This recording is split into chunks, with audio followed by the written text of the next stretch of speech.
Sziasztok, itt Lau. Ebben a videóban megmutatom a 2025-2026-os rajzszakkörös munkáimat.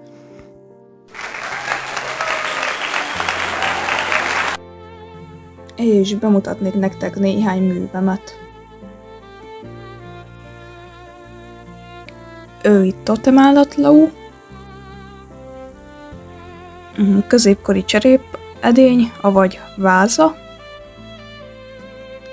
csigát ábrázoló gipsznyomat, kék leveles zselénynyomat, képkeretben 5 forintos, ez már modern művészet, és Gondvána kincse 1260. És a ládában volt egy több mint 700 éves tej.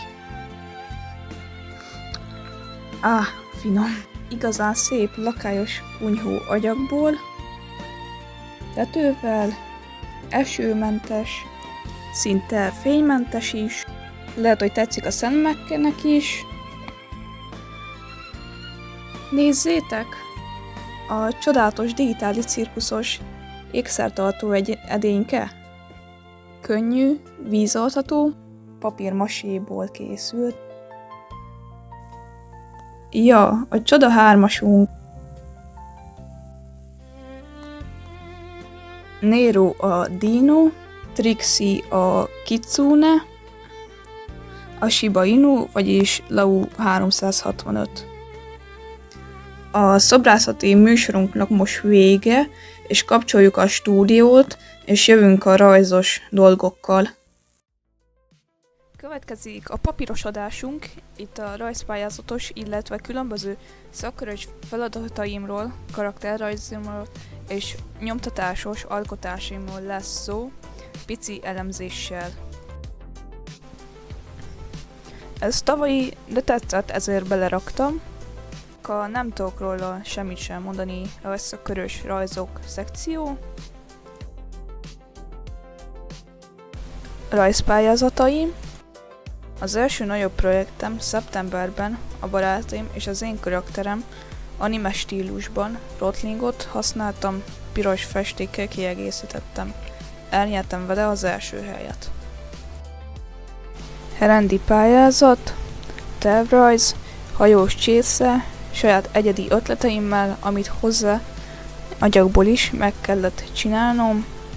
Itt is fejezést értem el.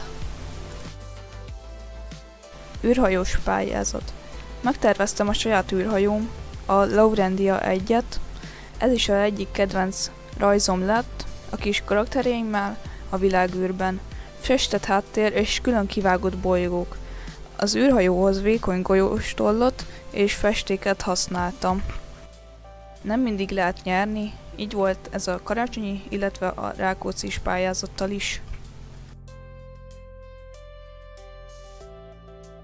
A rajzszakkörön beleszokunk nézni sokféle alkotási fajtába, mint a grafika, agyagozás, nyomtatás, a festés és mindezek különböző ágai. Ezek az én csendéletképeim. Az első képen grafittal, a másik képen pedig tussal rajzoltam. Szeretek háttereket is készíteni későbbre, órai vagy pályázatos munkákhoz. Ezen az éven már mestrén megy a teljes dobozba karcolás technika, amit használtam a Rákóczis pályázathoz, de már csináltam a karakteremről, és egy szánkósat is, amit már kidekoráltam.